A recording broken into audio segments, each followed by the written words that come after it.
And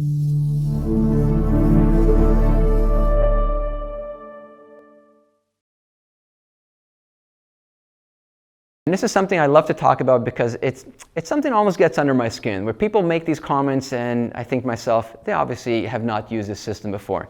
So it's these sort of misconceptions about GuttaCore, and they include some of the following. Some people would say, well, you know what, GuttaCore can't be retreated easily. I hear it all the time, okay? I'm going to talk about that in a minute. Or some people say, oh, GuttaCore can't obturate curved canals. It only works really well on straight canals. All right, we'll talk about that. And then post-space preparations. Oh, it's such a nightmare making a post-space with GuttaCore. It's quite an issue. Well, we'll talk about that. And then the other thing is GuttaCore is more technically difficult than other systems, and GuttaCore may require more extensive of a setup. So with that in mind, let's talk about the immediate retreatment if the canal, let's say, is filled short. So let's talk about these misconceptions.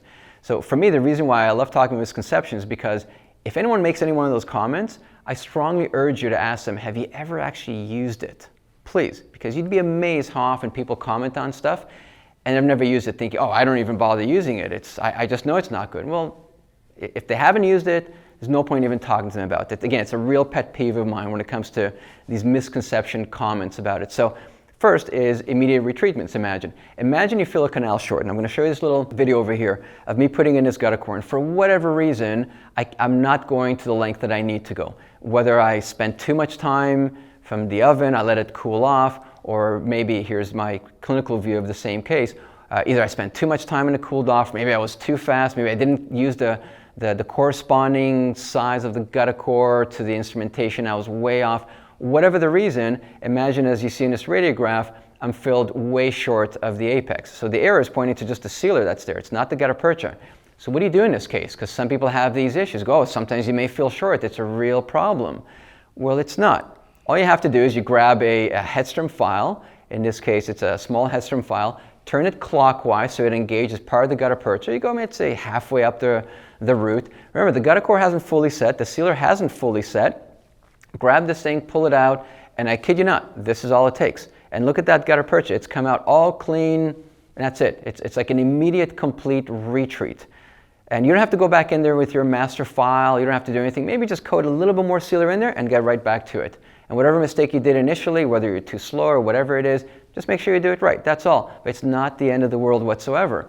Imagine with the downpack technique, if you start having voids because your plugger was an issue or you couldn't have the hot injection gun touch the guttapercha at the apical part, there it's a nightmare. It really is, because that gooey, sticky guttapercha, now you got to do a full-on retreat versus what I just showed you. It takes just seconds.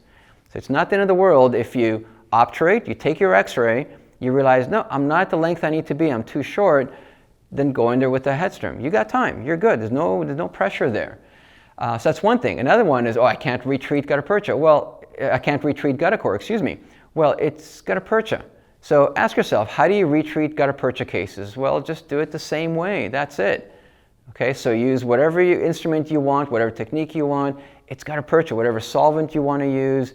It's not as if all of a sudden we're using metal in there or anything like that, okay? And then on top of that, post-space preparation. Well, it's guttapercha. How do you make a post-space preparation in your regular guttapercha obturation? Well, here I'm using a piezo reamer. Use whatever you have. Don't go out there and start buying a whole new kit for just post-space preparations. So whatever you have, use it. That's it. It is guttapercha. There's no catch or gimmick, remember? So again, it's another one of those comments that's thrown out there that I just don't understand. Oh, you can't retreat it, or you can't do a post-space. Well, then that means you can't do the same things for guttapercha obturations. And then it brings me to this. Well, you can't use it on curved canals. Actually, this is probably the best system for curved canals because it is warm from the tip of the GuttaCore all the way to the CEJ area. Whereas a traditional warm obturation downpack technique, imagine these pluggers you see over here. If that plugger doesn't go to the apical third, if it doesn't go to the about 4 or 5 millimeters of your working length because the canal is curved, you're going to get voids. If your injection tip, that's injection guttapercha, can't go and touch that guttapercha left at the apical 4 or 5 millimeters, you're going to get a void. So if anything, when you have curved canals, even if you're using night-tie nickel titanium pluggers, you're still going to be hard-pressed for managing curved canals like I showed you in the previous slide. And so if anything, GuttaCore is a non-issue. That is the one system that'll fill all the way down to the apex. So Next one is, some people say, well, GuttaCore is more technically difficult than warm obturation. And, you know, this is again coming from people who I bet you have just never even used it, never even thought about it, gave it a try. Remember these 15 steps I talked to you about? And trying the pluggers, pre-fitting the pluggers, pre-fitting the hot instrument. Well, remember the steps, how many fewer steps are involved in GuttaCore obturation, and how it took roughly 8 seconds to obturate it? That's it, period, versus a down pack. So you be the judge, okay?